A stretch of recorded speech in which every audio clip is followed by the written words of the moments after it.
अच्छा जी, आज हम छाती के हिसाब से कंधा कमर घेरा निकालना आपको सिखाएंगे।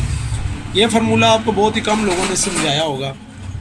40 अगर छाती है एक बंदे की 40, उसका हमने निकालना है चौथा हिस्सा। चौथा हिस्सा बनता है इसका 10 इंच। ये आम जो कंधा होगा, हमने बाजू का कंधा डालना है। कमीज़ का तैयार नहीं डरना, ये बाजू का है। बाजू का कटाई हम 10 करेंगे और ये हमारा 9.5 तैयार आएगा। अगर हमने थोड़ा सा फिटिंग करना है तो इसको हम 2 इंच कम करके 9 कर लेंगे, तो ये जो है फिटिंग में तैयार आए, तो 9 आना चाहिए। ठीक है, अब हम कंधे के बारे में आपको मुकम्मल समझा चुके हैं। फिटिंग वाला डालना है तो 2 इंच कम कर लेना है, नहीं तो हमने 10 इंच रखना है।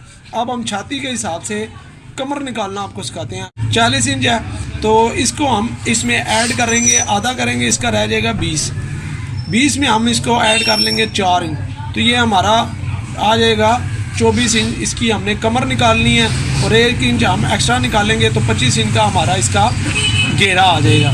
ठीक है, कमर 24 और 25 ये आम जो बूढ़े बुजुर्ग बंदे होते हैं, ये उनके लिए हमने निकाला है। 24 इंच कमर और 25 इंच घेरा।